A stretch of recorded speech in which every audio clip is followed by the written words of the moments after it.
I have decided that I'm going to buy a van to travel around Australia in this year.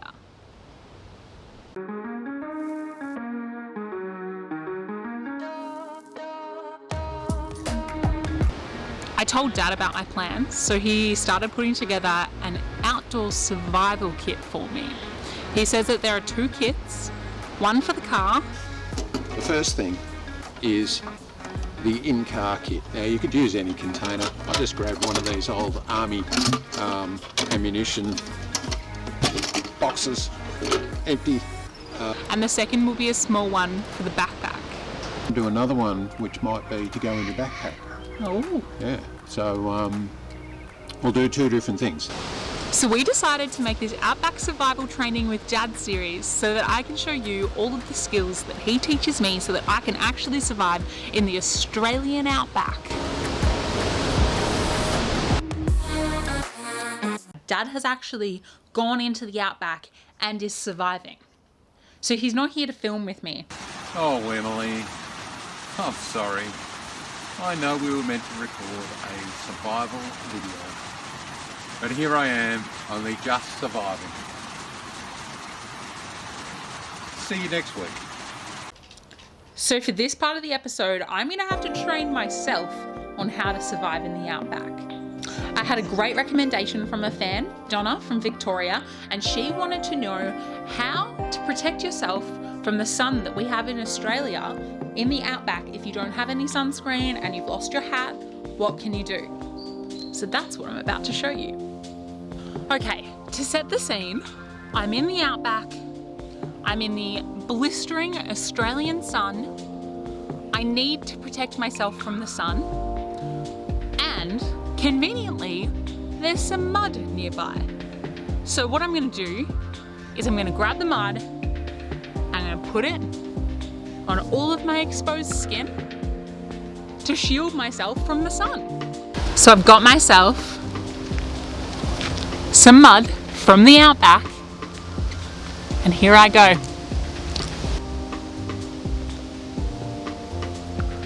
The Earth's natural sunscreen creates a nice thick barrier to stop that UV getting through.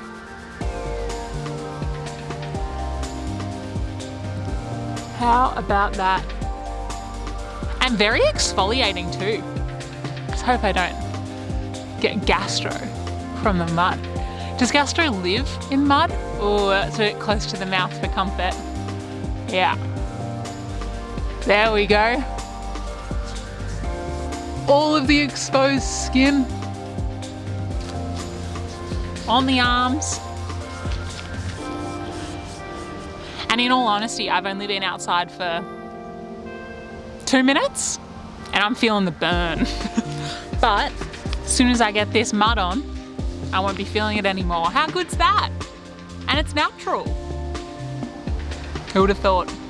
Generally just quite a cost-effective option too, because sunscreen's quite expensive. I might look into it for the future.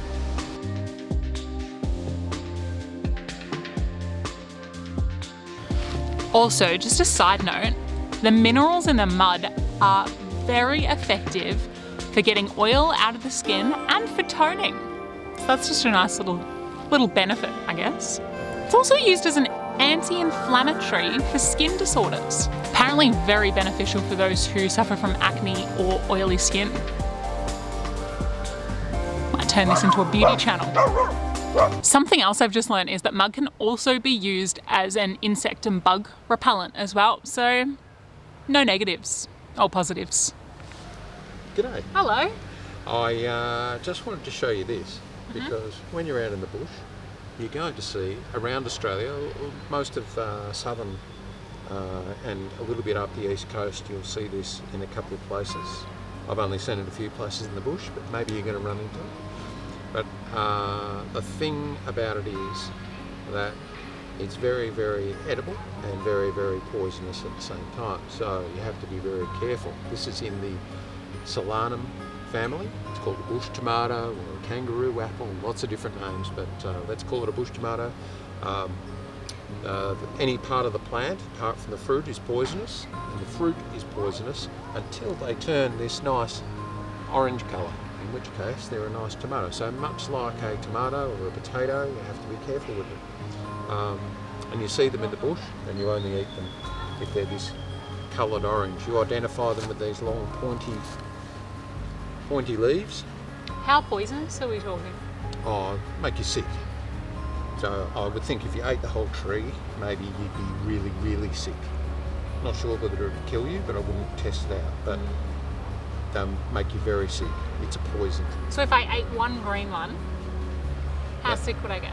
Oh, I think that would probably give you a very upset stomach. Maybe a headache, some nausea, possible death. No.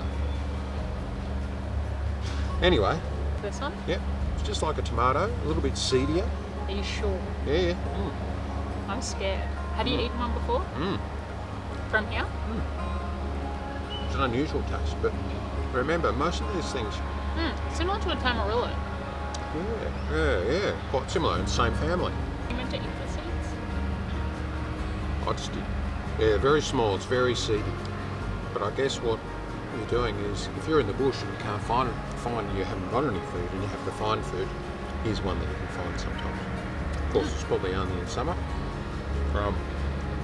Don't eat the yellow ones, they're not as bad. Don't eat the green ones, they're real bad. Don't eat the leaves or the branches. Just eat those nice, ripe orange ones.